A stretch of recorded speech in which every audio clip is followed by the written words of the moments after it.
Hello, everybody. My name is Lisa Pesnichek with the Dynamic Self Astrology, and I'm here to give you an overview of the astrology for September 2024.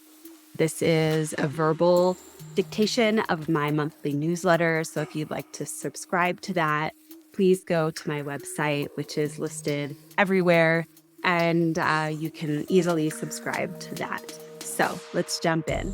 September 2024 ushers in a wave of turning points and opportunities, as well as a glimpse of the great changes that we stand upon the precipice of. We may gain a clearer perspective of the challenges that lie ahead of us as we make our way towards our far-reaching goals. We can all sense that the stability that we depend upon is tenuous at best during this time.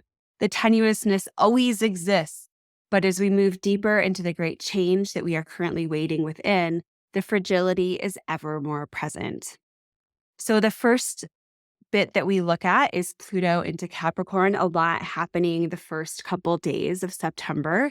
On the 1st of September, Pluto retrogrades into Capricorn for the last time until 2254. So that's a ways off that none of us are going to see. This is a once in a lifetime transition that we're seeing between Pluto going between Capricorn and Aquarius.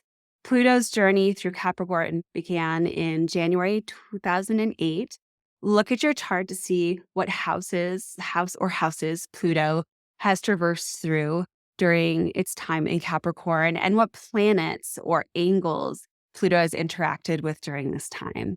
For myself, Pluto in Capricorn has triggered the beginning of my family with Pluto conjunct my moon in Capricorn, as well as the empowerment of my career and myself professionally, and in many different ways as well, just empowerment and standing into my power. And this is seen through Pluto conjunct my IC as well as square my ascendant. And then as well as moving into a beautiful home, more stability within my home life.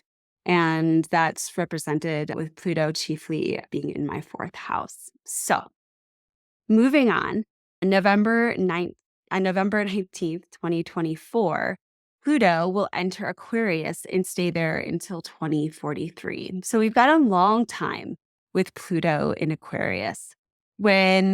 And then in 2043, it'll start to transition into Pisces, which will be a whole nother story, which is 20 years off. So let's just sink into what this Pluto in Aquarius means. We are in the midst of this 20-year adjustment, right on the precipice of it. Pluto in Aquarius will likely usher in technological breakthroughs beyond our wildest imagination, a revised social structure, and an overall understanding that we are globally connected. There's going to be so much happening within the realm of our global connection. These next couple months with Pluto in Capricorn for its last little stay represents a time for us to digest the last bits of wisdom from the past 16 years. Governmental structures and the general infrastructure of our lives will undergo last-minute overhauls. Financial adjustments that include tangible resources and cold, hard cash could take place as Pluto makes its final handoff into the digital realm of Aquarius. Capricorn also represents the past, history, our ancestors, the shoulders that we stand upon. Great adjustments and shifts have taken place within our reverence towards the past. And in Aquarius, there could be more of a focus towards the future. Most often, astrology is best understood in hindsight, which is sometimes nice and other times a little bit frustrating. But this could be a time where we reflect upon the recent past and gain appreciation for the growth and understanding that we have obtained. Just take note over these next couple months, what's happened over the past 16 years and how are we moving forward? What changes do you feel that you're right on the edge of, which is so much about what this month is about, as seen not just through this planetary movement, but so many of them. Also happening on September 1st, Uranus stations retrograde. Stations at 27 degrees Taurus, 15 minutes. So look at your chart, see what you have at or around those degrees. A stationing Uranus can be quite palpable and really rev up the energy around us and the turbulence, the feeling that things need to get done, and it can also inspire anxiety within our bodies and our minds and just our lives in general. There could be a nervous and very active undertone to our lives, and we could be involved in many activities at one time, feeling as though the other ball could drop at any moment. This destabilized vibe will likely can kick in late August. So once September starting, we're in the middle of it. We've been undergoing it for the past week or so, and it'll be at its height these first couple days of September. Expect to feel frazzled and overwhelmed with all the activity occurring at this time and due to the unreliability of the events unfolding. Be sure to take good care of your nervous system. Of all the outer planet stations, Uranus tends to be the most notable in our day to day lives. We could feel like our water supply was spiked with espresso. This is just some strong caffeine, even though we may not drink caffeine. So be aware of that. Have compassion for others who could be going through trying times and may not have the support, the inner support or the outer support to handle this stress in a healthier way. So just have a little bit of compassion and create some space for people who may not have the resources at the moment at their disposal. Uranus will be retrograde until January 30th, 2025, and will reach 23 degrees Taurus. Furthermore, this will be the last retrograde cycle where Uranus is fully within the sign of Taurus. So Uranus as well, it's at a later stage of transition than Pluto, but it's also in this stage of transition. The next time that Uranus stations retrograde, which will be on September 5th, 2025, Uranus will be at 1 degree Gemini. So it's going to, in the summertime on July 7th, 2025, it's going to make its initial entrance into Gemini. So we're right on the precipice of that as well. This transition is it's just part of where we're standing right now. There's huge change on the horizon. And a lot of this change, we're just right on the edge of it. And a lot of it's going to really happen. It's going to unfold as we step further into 2025. But we're setting the stage for the changes right now. Next up on September 2nd, 2024, we have Mars square Neptune at 29 degrees. Mars is in Gemini, Mars is in Gemini and Neptune is in Pisces. Similar to the two previous transits, as mentioned above, this transit also highlights the eventual movement of an outer planet into the next sign. We have had a lot of activity regarding several other outer planets, which we just noticed, and moving into a new zodiacal sign placement. At this time, we have Uranus, Neptune, and Pluto all within the next 6 to 12 months, making steady entrances into these next signs. So we're right there, a lot of things shifting. In this instance, Mars is highlighting its final degree of Neptune in Pisces. On its own, Mars square Neptune illustrates a time with potential mistakes, trauma, and or disrespected boundaries, where the boundaries aren't clear, but there's some sort of infiltration of boundaries in a way that feels violating on some level. There's also the potential drive towards spiritual enlightenment and creative forces. At the time of this transit, Mars is conjunct the fixed star Betelgeuse or Betelgeuse, signaling the potential for calamities, danger, violence. So there's a lot of potential for violation is what keeps coming up for me here with this transit. It could just be a big mistake that's on the horizon within the ethos. See what's at 29 degrees fixed for in your charts and see if this is hitting you pretty strongly. We could see a distinct and dramatic division of people based on their belief systems. And this division could be based on false or misleading ideals. Or if you're really driven towards something, take the time to step back, settle in, maybe check in with spirit, with your guides, with whatever spiritual centering you use in your life. Check in with that before you make any drastic decisions or actions at the beginning of September.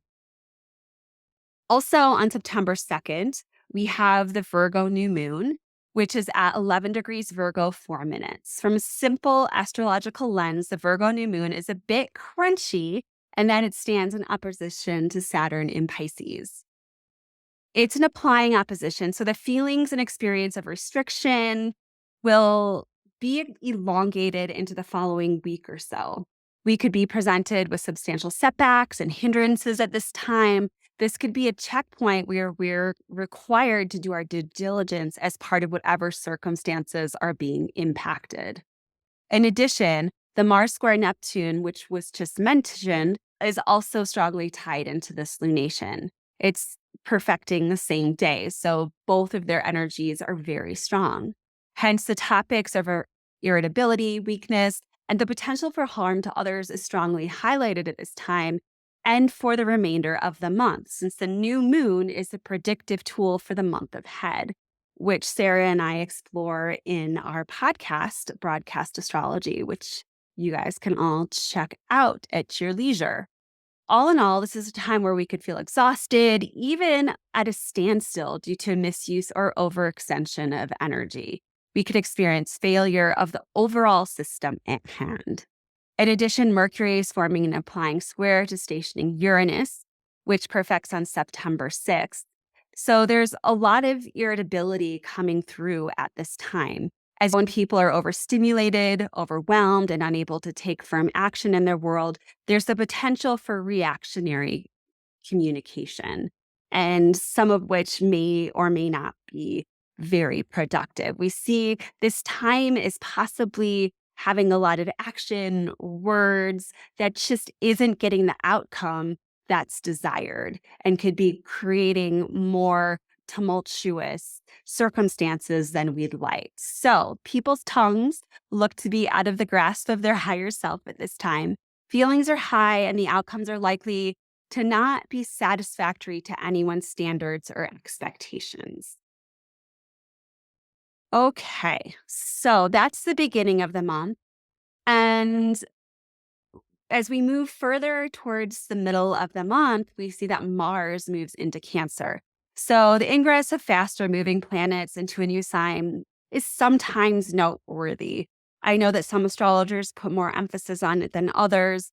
I tend to only put emphasis on it if it looks to be something that has a larger impact. And this Mars into Cancer certainly is an ingress that we're going to feel, and it's a longer term transit because of the retrograde that it's heading towards. So Mars will be in Cancer and also in the beginning as it stations at the beginning of Leo until April 17th, 2025, because of the retrograde cycle. Mars will station retrograde on December 6th, 2024 at 6 degrees Leo, 10 minutes, and will then station direct at 17 degrees Cancer, 0 minutes on February 23rd, 2025.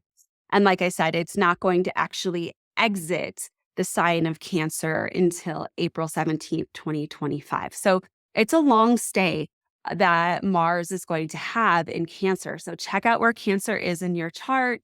More importantly, look at what you have situated between 17 degrees Cancer and 6 degrees Leo, and see how this is intimately affecting your chart. It should be noted that in the months ahead, we have a much slower and more potent Mars than usual.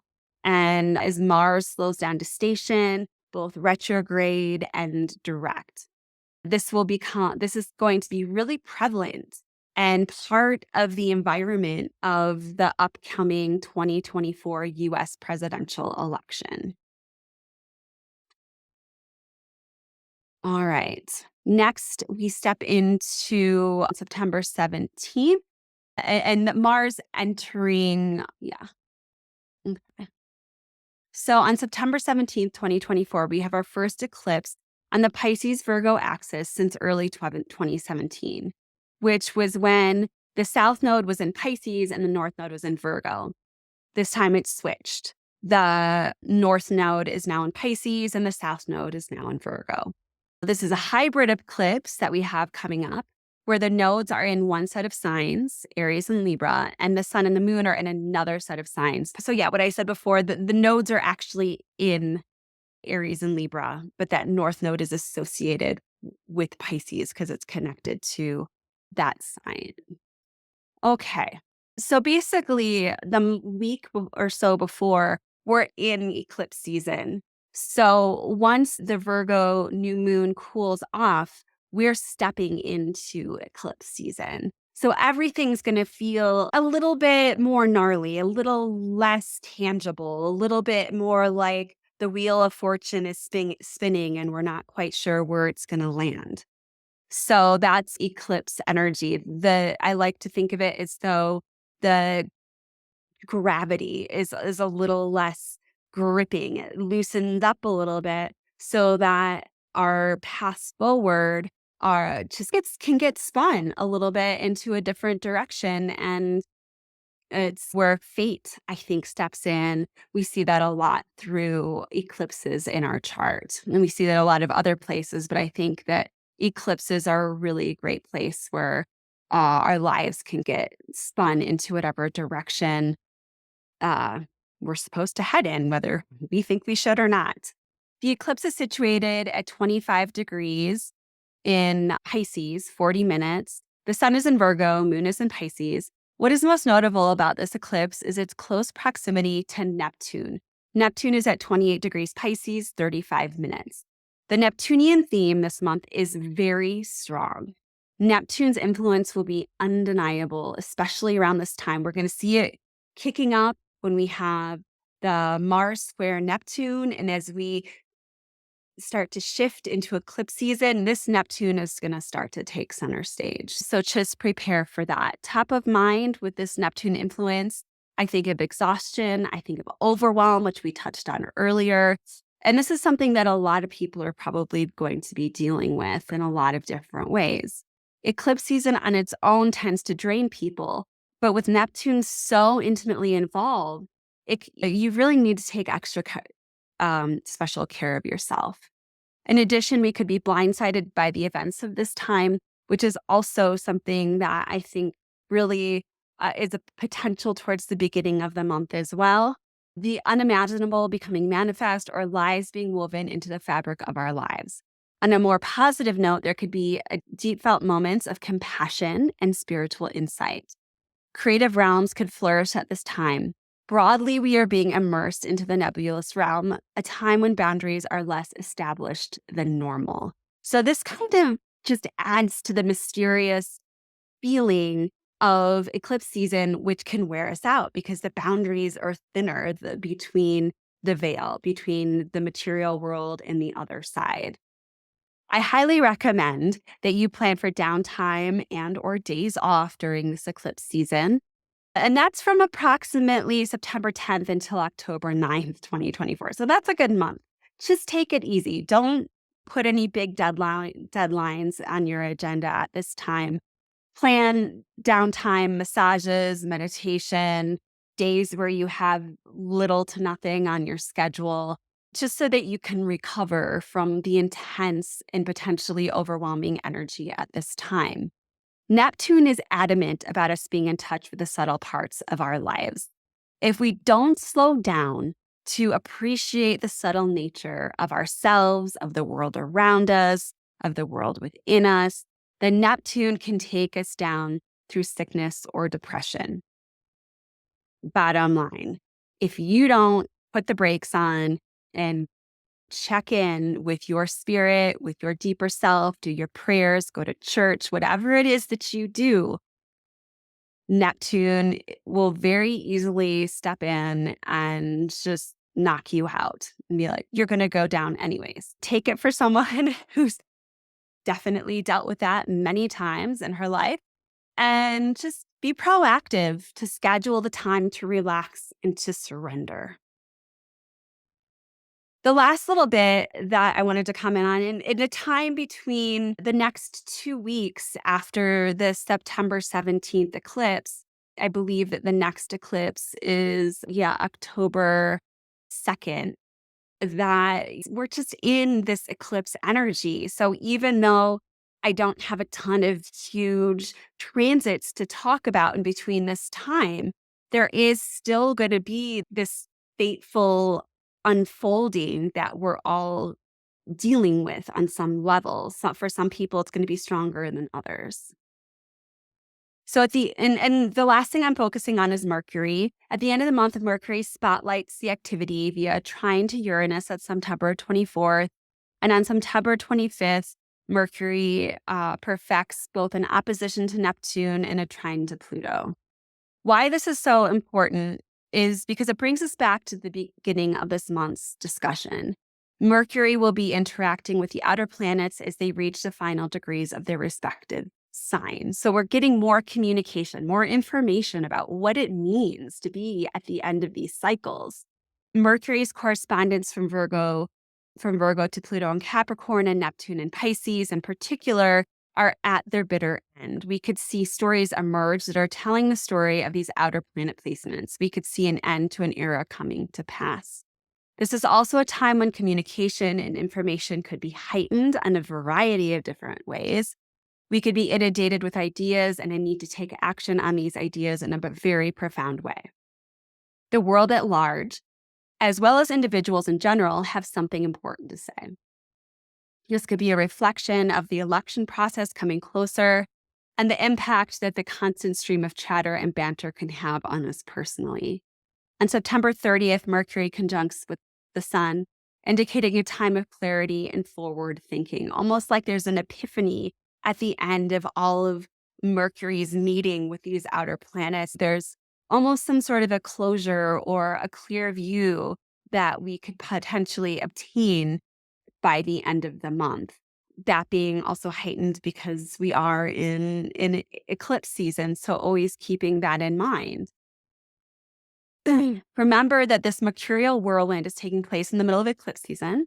Hence, there could be more gravity and more impact from the information and the news that's emerging. It might not have its normal day-to-day feel. It could be just a little bit more energized. Eclipse season is a time of great beginnings and great endings, as Chris Brennan likes to say. It is notable that the conflict between Israel and Hamas catapulted during the same eclipse season in 2023. We could see further development with the relations between these two governments around this time, as well as substantial critical developments around the 2024 US presidential election. So in closing, all in all, September promises to continue the larger process of substantial change that we are currently in the middle of.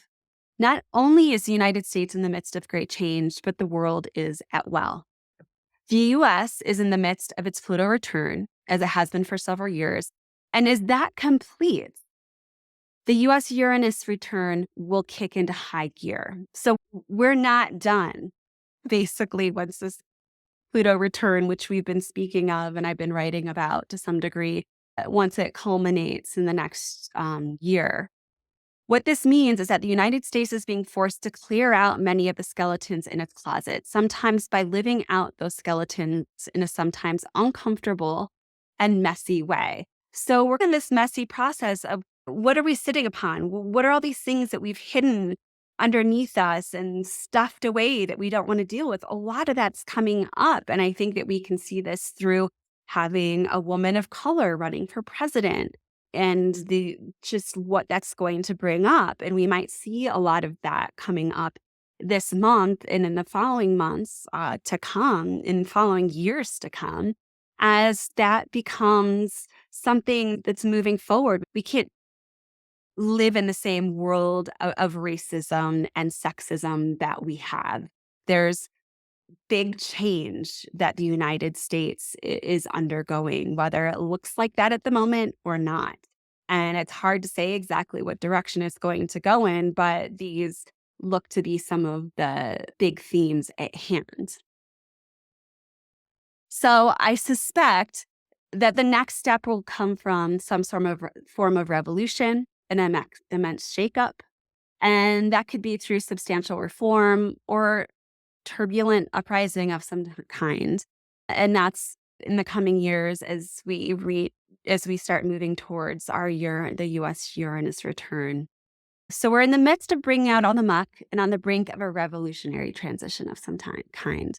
And we're feeling the seeds of that. We're feeling the momentum of that this month, even though we're not necessarily realizing what it is that's coming forward in the coming years.